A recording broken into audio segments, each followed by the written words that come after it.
Today, I'm taking famous Google app icons and transforming each one into delicious-looking food, entirely in Photoshop. But here's the thing, I saved the hardest one for last. First up, Google Maps. The idea? Turn this pin icon into a half-fried egg. Simple concept, but the execution has layers. Literally. Step 1. I colored the background using the original icon's gradient. Then, I gave the icon shape an off-white tone to mimic egg white. Next, I built the yolk, painted in shadows to give it depth, then added highlights so it catches that glossy, just cracked look. But the egg white still looked flat. It needed its own highlights to feel real. And the moment I added those, it clicked. Then, I had a thought. What if I swapped the background to the yolk's color instead?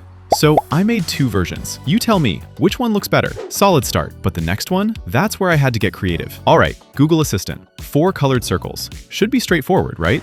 Here's the problem. I needed a blue fruit or food. A big enough blue fruit. And honestly, nothing worked. So I took some creative liberty and went with a blueberry. Small, but it fits the vibe perfectly. For the green circle, a few shadows and highlights, and it became a grape. Clean and quick. The red circle became a tomato. I shifted the red shade slightly, painted in shadows, added highlights, and then gave it a little green crown on top. And for yellow, I went with a yellow peach. Yeah, the shape changed a little, but I think that actually makes it more interesting. Shadows, highlights, a stem, and a leaf to finish it off.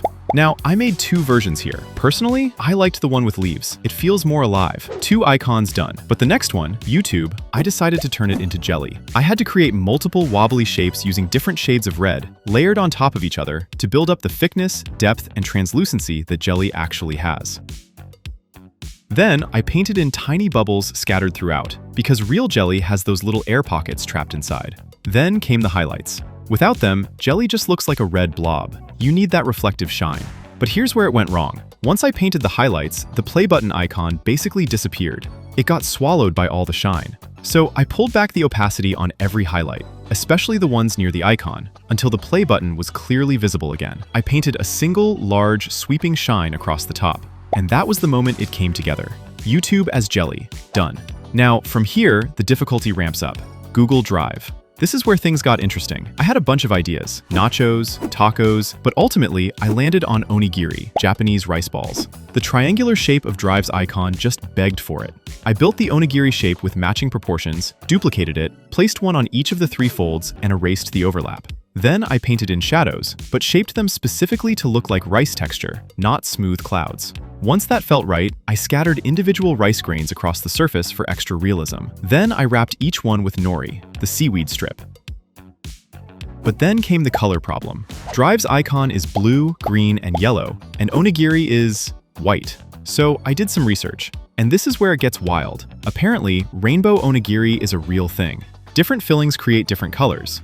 So I just painted Drive's original colors right onto the rice, and it actually made sense. Google Drive as rainbow onigiri. I did not see that coming when I started this. All right, 2 left. And the next one? It's my personal favorite. You'll see why in a second. Now, if you really look at this icon, the 4 curved petals, they already look like sliced pieces of fruit. I just needed to pick the right fruit for each color. Red to tomato slice. I painted the pulp, the core, and then the tiny seeds. Immediately looked right. Yellow to lemon. I wanted texture variation across the icon, so instead of another solid fruit, I went citrus. I built it segment by segment, added subtle shadows for depth, and then painted fine white lines to represent the juice sacs inside each wedge. Green to kiwi. I had to shift the green shade a bit to match a real kiwi, but it was absolutely worth it. This one came out crisp. Seeds, flesh, skin ring, all there. Blue, I searched everywhere. There is essentially no common blue fruit that would fit this shape cleanly. So after a lot of trial and error, I grabbed a handful of blueberries and arranged them into the petal shape. Unconventional? Sure, but it works. And here it is, the Google Photos icon as a fruit platter. And honestly, this is my favorite one. But we've got one more, Google Wallet. First, the blue layer. I transformed it into a slice of bread. Creative liberty, sure, but the shape and position were perfect for it. Next, the red layer. I removed it entirely and replaced it with tomato slices. I quickly painted a cross-section tomato slice, then positioned multiples of them so they peek out naturally between the layers. Then the yellow. I desaturated it to a cheese tone, punched in the classic cheese eyes, and painted subtle wrinkles across the surface.